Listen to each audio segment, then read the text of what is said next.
adalah sesi terakhir di pasca debat Pilpres 2024. Saya ke panelis terlebih dahulu, ke Mas Aditya untuk memberikan closing statement. Jadi apa yang kemudian bisa dihasilkan oleh para capres di debat tadi dan apa yang kemudian harus ditampilkan bagi masyarakat nanti di debat selanjutnya? Ya, oke. Dari sisi substansi kita mendengar para paslon ini bicara soal good governance ya, tata kelola di aspek pertahanan keamanan, politik luar negeri, geopolitik dan sebagainya. Dan itu membuka mata publik bahwa ada begitu banyak persoalan, ada begitu banyak hal yang sudah dilakukan oleh khususnya Pak Prabowo sebagai Menhan, tapi juga dikritik dengan banyak hal gitu ya oleh paslon yang lain. Dan itu menarik untuk publik. Nah yang kedua adalah menurut saya adalah biasanya setelah debat-debat itu kan pasti akan ada implikasinya yang akan diamplifikasi oleh para paslon gitu ya. Jadi dari berbagai hal yang tadi sudah diperbincangkan tentu pasti akan diamplifikasi lagi. Dan itu menurut saya akan menjadi bahan diskusi yang cukup panjang juga nanti dalam beberapa hari atau beberapa pekan dan itu punya ekspektasi juga bahwa nanti pemilih arahnya seperti apa gitu. Jadi memang tentu debat ini punya pengaruh gitu ya. Meskipun kita kadarnya kadang-kadang di antara para termasuk juga paslon gitu ya, masih saling memperdebatkan itu efeknya seperti apa. Tapi saya sangat yakin akan punya pengaruh. Oke, Pak Teguh? Saya perhatikan ketiga capres itu sangat kaya dengan ide ya. Mereka sangat nasionalistik. Kita cukup optimis ke depan bila sekiranya mereka terpilih ya. Tapi mereka itu waktu terbatas. Sehingga tidak sempat melakukan detailing information.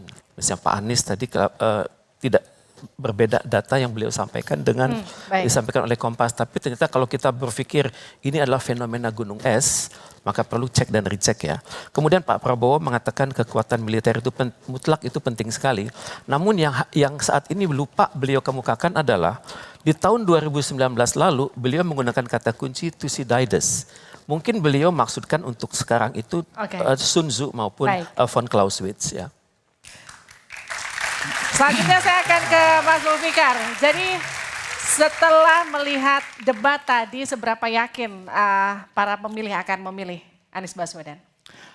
Topik dari debat capres yang ketiga ini adalah topik yang sangat penting dan malam ini saya kira Pak Anies Baswedan memberikan suatu performance yang sangat bagus ya, sama seperti yang beliau lakukan di debat pertama dan beliau menunjukkan kemampuan sebagai seorang calon presiden yang berpikir secara objektif, memberikan data lalu kemudian menawarkan konsep-konsep yang perlu kita usung sebagai bagian dari agenda perubahan. Baik.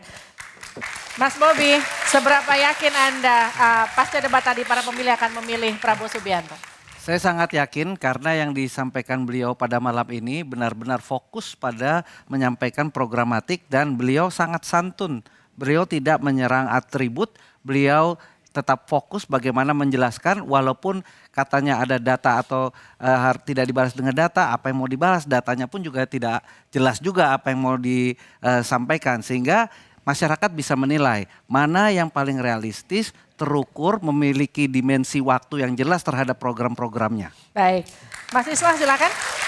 Ya, kalau kita perhatikan ya dari debat pertama sampai hari ini termasuk debat Cawapres kemarin, kalau kita lihat Ganjar Mahfud memang selalu menceritakan pertemuannya dengan beberapa tokoh masyarakat yang dianggap mewakili dari berbagai segmen masyarakat. Termasuk ketika membahas pertahanan, beliau cerita bertemu dengan istrinya almarhum Pak Hugeng, ketemu dengan tentara, ketemu dengan polisi.